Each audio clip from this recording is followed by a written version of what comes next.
안녕하세요. 이재현 변호사입니다. 혹시 잘 들리시나요? 네, 그러면 이제 진행을 하도록 하겠습니다. 그 10분 정도 시간을 주셨고요. 제가 딱 요 시기에 지금 UC 버클리 지금 캘리포니아에 와 있어서 참석을 못하고 온라인으로 이렇게 들어오게 됐습니다. 그 그래서 그런지 저희 2022 젠더 혁신 성과 교류회가 이 국내 행사가 아니라 이 저희 국제 행사가 되지 않았나라는 약간 말씀을 드리면서 네, 시작을 하도록 하겠습니다.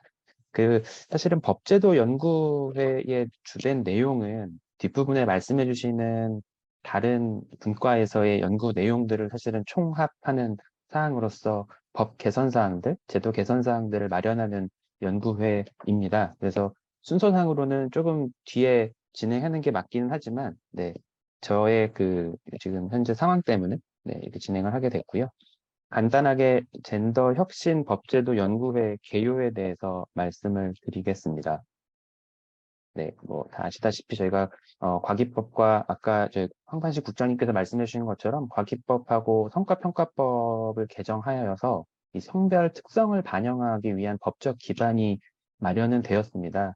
그러나 이 개정된 법률이 이제 실제 정책이나 연구개발 현장에서의 조금 더 실효성을 높이기 위한 이제 추진 전략과 방법을 좀 구체적으로 고민하는 게 이 법제도 연구회 저희 운영의 주된 방향이었고요. 저희가 4월부터 10월 말까지 저희 연구진과 함께 저는 이제 외부 전문가로서 성창모 교수님과 배연아 교수님, 또 이현익 박사 등과 함께 법제도 연구회를 운영을 했습니다. 네, 뭐 사업 내용은 넘어가도록 하고요. 저희가 내부 연구진과 외부 전문가 중심으로 관련된 의제 도출 및 논의를 쭉 진행을 했고, 유관 분야 전문가 회의 및 이해 관계자 조사를 통한 의견 수렴 등을 좀 진행했고, 뒤에서도 말씀드리겠지만 공개 세미나 크게 행사를 진행하면서 의견 등을 공유하고 또 수렴하는 과정을 또 거쳤습니다. 간략하게 뭐 회의 진행들은 좀 그냥 정리를 해서 말씀을 어, 드리진 않겠고요. 중간에 2022년 저희가 7월 29일 3차 회의 겸 크게 저희가 국회 토론회 기획을 좀 진행을 했고요. 그래서 8월 4일 이제 세부 논의를 진행을 하고 9월 20날 국회에서 실제 저희 토론회를 진행하면서 이 성별 특성 반영을 고려한 법률 제정, 아까 말씀드렸던 두 개의 법률 제정 이후에 실효성을 증진할 수 있는 추가적인 법 개정 소요안 등을 좀 예로 설명을 좀 국회에서 드렸습니다.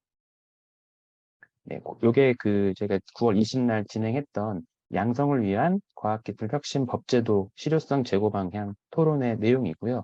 지금도 조명희 의원실 유튜브에 들어가서 보시면 당시 했던 내용들이 전부 공유를 다시 보실 수가 있기 때문에 내용 한번 살펴보시면 좋을 것 같고요. 간략하게 네, 사진을 몇 장 첨부해서 내용들을 넣었습니다. 실제 당일날 발제는 저를 포함한 배연하 교수님, 법제화를 통한 의생명 과학 연구 기본 원칙의 실현, 그다음에 제가 국가연구개발 사업에 있어서의 성별 등 특성 반영 현실화를 위한 법제 개선 제언, 그다음 마지막으로 이해숙 소장님께서 젠더 혁신 관련 정책 사례, 글로벌 동향 및 ICT 융합이라는 내용으로 발제를 했고요. 상당히 뜨거운 반응이었습니다. 국회의원실에서 당일 많은 세미나들이 있었는데 저희 세미나가 제일 많이 붐볐고 네, 인원들도 많이 오셔서 많은 관심들을 가졌던 세미나라고 할 수 있겠습니다. 이렇게 저희 올해 젠더 혁신 성과 교류 내용들이 있고요. 간략하게 제가 발제했던 내용을 조금 더 요약을 해서 오늘 오신 내외빈 저희 전문가분들께 간략하게 한 번 더 소개를 좀 하고 마치려고 합니다.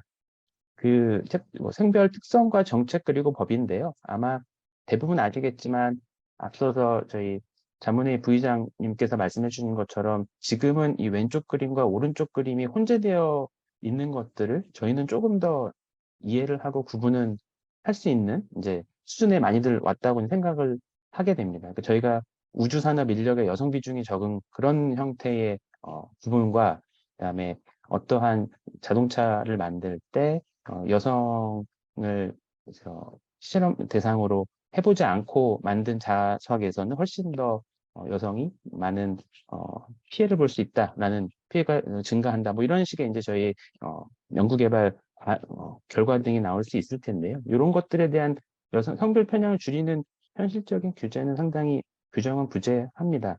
이게 뭐 순서대로 하나씩 차근차근 사실 개정이 되어 왔는데요.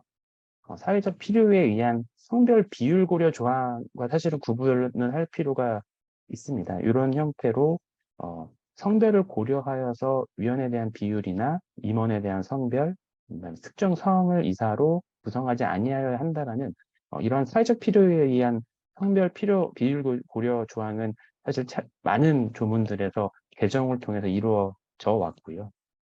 성별 영향평가라고 해서 이거는 이제 정책만으로는 안 돼서 정책을 하나의 입법적 성과화하는 내용들도 기존에도 많이 이루어져 왔습니다. 이런 두 가지 특성을 반영을 한 게 바로 앞서서 말씀드렸던 연구개발 성과평가법과 과학기술기본법 내의 개정 사항인데요. 밑에 저희 파랗게 칠해한 부분들이 개정돼서 올해부터 시행되는 조문들이라고 말씀을 드릴 수가 있겠습니다. 네, 앞에 요 성과평가법은 앞에 그렇게 내용이 있고요.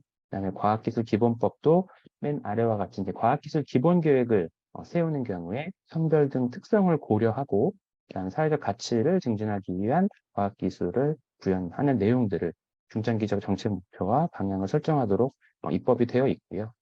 그다음에 기술 영향평가를 실시하는 경우에도 성별 등 특성이 반영되도록 하는 사항들. 이런 내용들이 사실은 많이 개정을 해서 과기부에서도 이런 성별 특성 반영에 대한 내용들을 많이 반영을 해 주었으나 저희가 이번 연구를 통해서 좀 더 구체화하고자 하는 입법 개선안은 다음과 같습니다. 국가연구개발 사업, 그러니까 저희가 과제를 수행하는 데 있어서의 법은 2021년 1월 1일부터 시작된 모든 과제의 표준화를 다루고 있는 국가연구개발 혁신법인데요. 다음과 같은 형태를 한번 제안해 보는 사항입니다. 선정평가, 과제에 대한 선정평가에서 특정 중앙행정기관의 장은 해당 과제의 목적과 성격을 고려하여서 특별히 그러니까 모든 과제라기보다는 마지막 8호와 같이 특정히 연구개발 과제에 있어서는 성별 등 특성 반영이 적합하게 이루어졌는지를 선정평가의 주 항목으로서 추가할 수 있는 이런 내용들을 기재함으로써 조금 더 성별 등 특성 반영을 현실화할 수 있는 특히 사업이나 좀 더 큰 틀이 아닌 실질적인 과제 수행 단위에서의 성별 등 특성 반영 적합성을 조항으로 추가하자라는 이런 제안안을 제시를 했고요.